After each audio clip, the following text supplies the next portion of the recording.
அம்மு கிட்ட சொன்னோம் வந்த உடனே அதை மட்டும் சொல்லிட்டு விடைபெறுகிறேன். நீ ஏன் இந்த நாய் பிடிக்கிற விஷயத்தில் போய் கோபிநாத் கிட்ட போய் நின்னேன்னு அந்த நாயை விட்டா என்ன பிடிச்சா என்ன உனக்கு தேவையில்லை. ஏன்னா இது ஒரு அழகானவள், அறிவானவள்.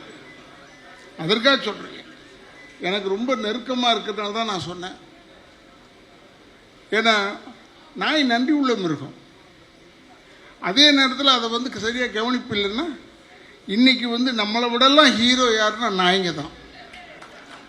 நம்மளெல்லாம் யாரும் மதிக்கிறதே இல்லை. நாய் வச்சுக்கிட்டு போவாங்க பாருங்க வாக்கிங்கு, அவங்களுக்கு நல்ல மரியாதை இருக்கு. ஆனால் நாய்க்காக தான் மரியாதையை ஒழிய இவருக்குள்ள அல்ல. ஏன்னா நாய் மாதிரி நன்றியோடு இருக்கணும்னு சொல்லுவாங்க. அது நன்றி எல்லார்கிட்டையும் இருக்கு, நம்ம ஆளுங்கிட்டலாம் இருக்கு. இல்லைன்னா இந்த டீம் ஜெயிச்சிருக்காத.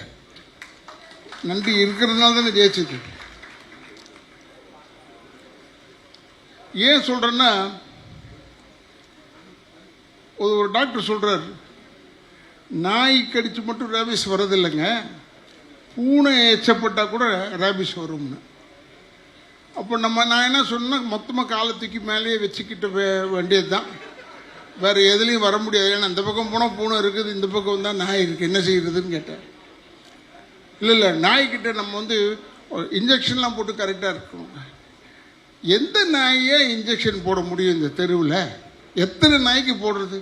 அவங்களும் அந்த இன்ஜெக்ஷன் போடணுன்றத இன்ஜெக்ஷனோடய சுற்றுறாங்க. ஒரு நாய் கிடைக்க மாட்டுது.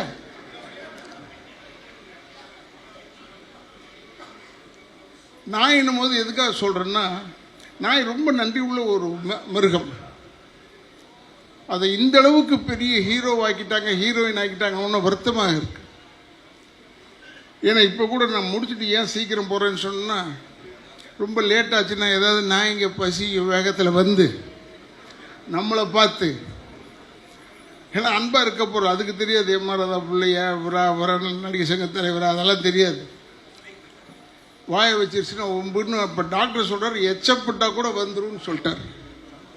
அப்போ எச்சையும் படக்கூடாதுன்னா என்ன செய்யறது?